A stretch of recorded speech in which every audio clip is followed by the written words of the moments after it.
Hello, stars! This is Miss Morera, your third grade literacy teacher, ready to rock and roll with you through literacy today. Before we get started, please make sure to have a nicely sharpened pencil and a notebook with you at hand. I will be starting off Module 10 with the essential question: why is it important to pass stories down to the next generation? At this point, you should already be able to answer the essential question. So, why is it important to pass stories down to generation? Feel free to pause the video to think about it on your own. By now, we have learned that it is important to retell tales because they make people laugh. They describe important events, tell us about a culture's beliefs, and they can teach us important lessons. Now, let's preview some vocabulary. Our critical vocabulary for the story is upcoming, proclamation, pungent, snickered. These words should already be familiar to you as you went over them in the previous video. Take a moment to review their meaning before moving forward. This will help you better understand what we're reading. Throughout the story we're about to read, you will come across a lot of figurative language. If you don't remember what figurative language is, take a look at this anchor chart right here. It tells us that figurative language includes figure of speech that compare, exaggerate, or mean something different from what is expected. For example, a simile is a type of figurative speech. A simile is a comparison of two things using like or as. If you look at the picture of the clam, it says, "I'm happy as a clam." It's comparing two things using the key word as. Let's take a look at the next one. Metaphor. A comparison of two things by saying one thing is another thing. You must be a walking encyclopedia to know all those facts. The next one is a hyperbole. It says, exaggerations that make things sound bigger, better, or more than they truly are. I waited for 100 years. And you look, it's a little dog who's aged so much. The last one is an idiom, an expression that means something different from the meaning of its individual words. The caption is, I feel sick as a dog. Okay, let's get started. Please turn to page 391 in your workbooks or just continue to follow this video. Remember, great readers track the words with their fingers or with their pencil. As you read, think about the figurative language that you hear. Feel free to underline or take notes as we read. Remember, if you're following along in your ebook, you can highlight anything in the text that you find important.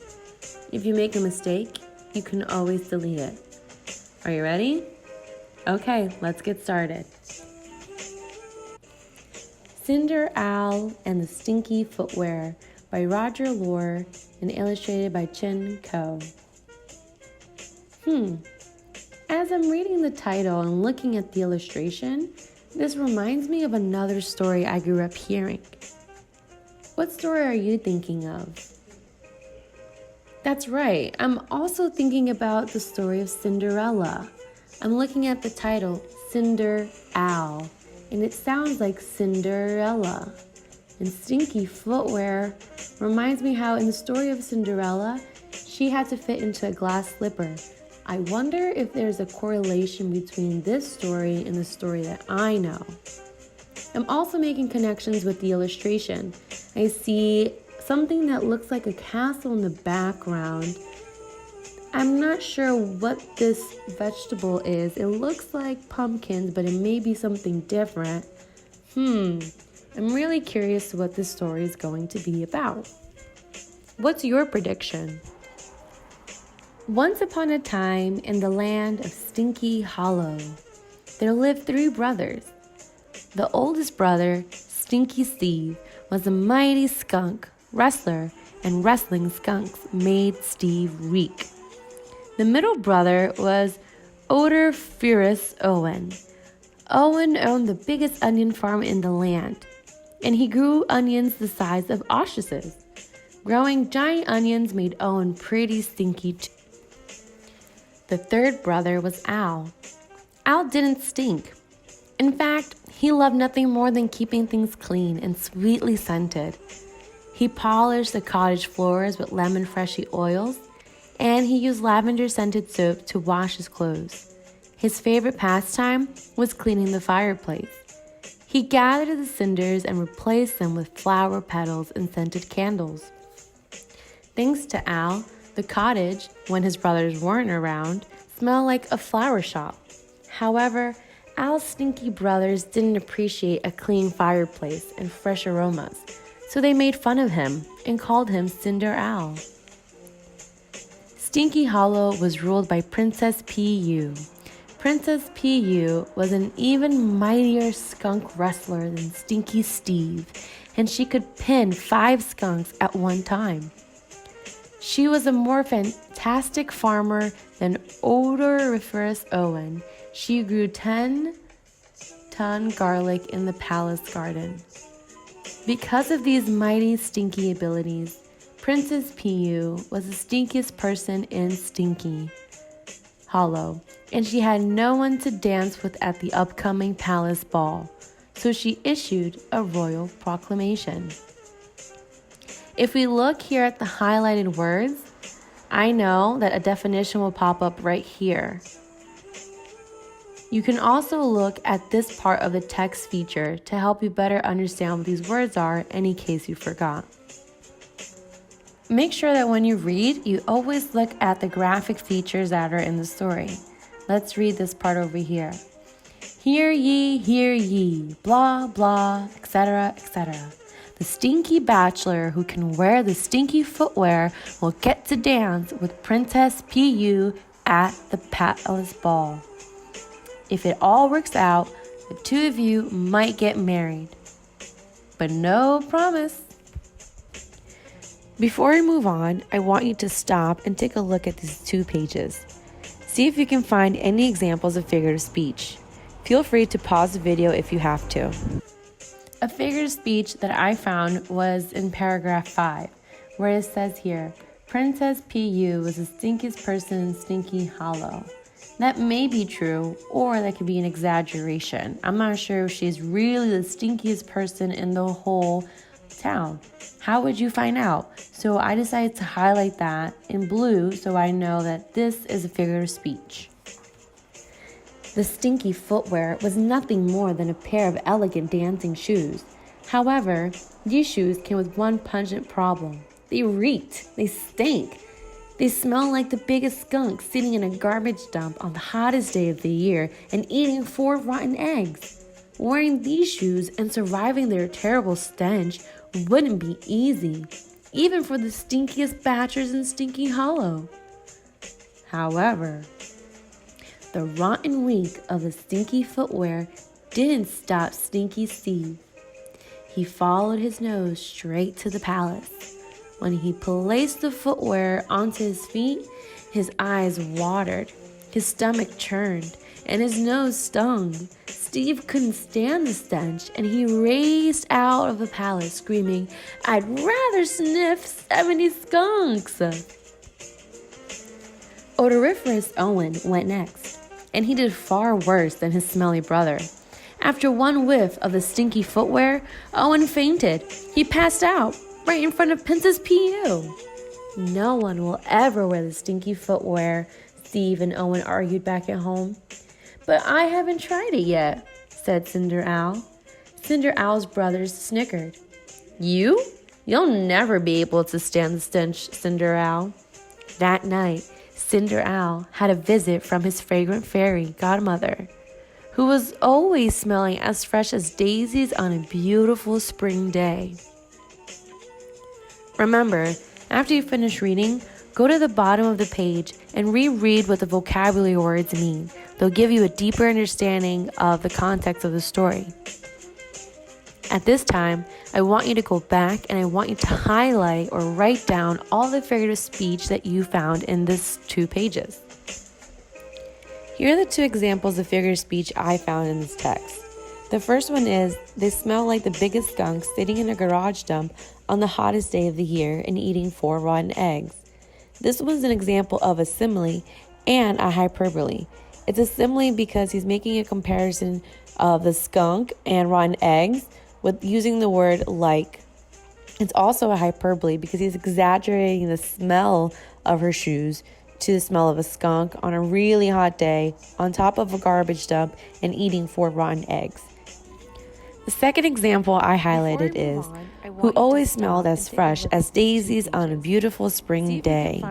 This is also an example of a simile as you're comparing the smell of the fairy godmother to the smell of fresh daisies on a beautiful day. Listen, Al, you will wear the Stinky Footwear and dance with Princess Pu. Here's what to do. The next day, Cinder Owl headed straight to the palace. With him, he carried a clothespin and a bag of cleaning supplies. He clipped the clothespin on his nose. Then, he gave a Stinky Footwear the cleaning of a lifetime. And in no time, the slippers smelled like a bed of beautiful roses. Best of all, they fit his feet perfectly. So, off to the palace ball went Cinderella, sporting the Stinky Footwear and the clothespin. While Princess Pu was really nice, she still liked to wrestle skunks and grow garlic, which is, of course, disturbingly stinky. The princess and Owl hit it off like onions and liver. Ugh, stinky. And the rest? Well, let's just say everything worked out happily ever after. Take a moment and go back to find the figurative language in this page. The example of figurative speech I found on this page is on line 18. It says, the princess and Owl hit it off like onions and liver. And do you know what kind of figurative speech this is? That's right, this is a simile because he's comparing the princess and Owl to onions and liver through using the word like. So this is an example of a simile. Once you finish, go back and reread. Feel free to read independently or with this video. When you're finished, turn to page 398 of your workbook and answer the following questions. The prompt says, Cinder Owl and the Stinky Footwear is a silly twist on the well-known fairy tale about Cinderella and the glass slipper. The author's voice is so strong in the text that you can almost hear it as you read. Imagine that your class has an online newsletter with a section called Just for Laughs, and it's your turn to write this feature. Write a post about what you think makes Cinder Owl and the Stinky Footwear so funny. Include examples and details from the story in your post. Also, mention specific word choices the author makes which contribute to the humor. Don't forget to use some of the critical vocabulary words in your writing. Before you start to write, it's important to plan out what you're going to say. The first thing you're going to do is make a list of all the funny words and phrases the author uses. This is where you go back to your notes and see all the examples of figurative speech we highlighted. You're going to write out each one and remember to cite the information. Make sure to add the page and line number for each example you give. This will help you when you start to write. When you finish, you can start writing about why the text is so funny. Here's a list of things I'll be looking for in your writing response. First, make sure you begin with an introduction and end with a conclusion. We do that by restating the question. Next, I want to see that you can clearly state your opinion. Remember, you can always refer to our opinion sentence starters. Third, provide evidence from the text to support your opinion. Again, this goes back to using race.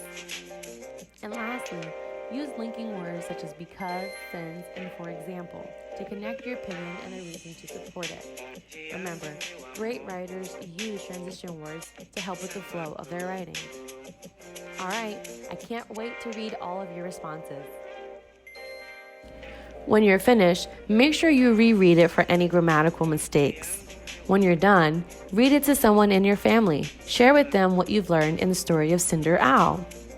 When you finish, make sure to submit your answer on Google Docs and share it with Miss Lee. All right, get to it.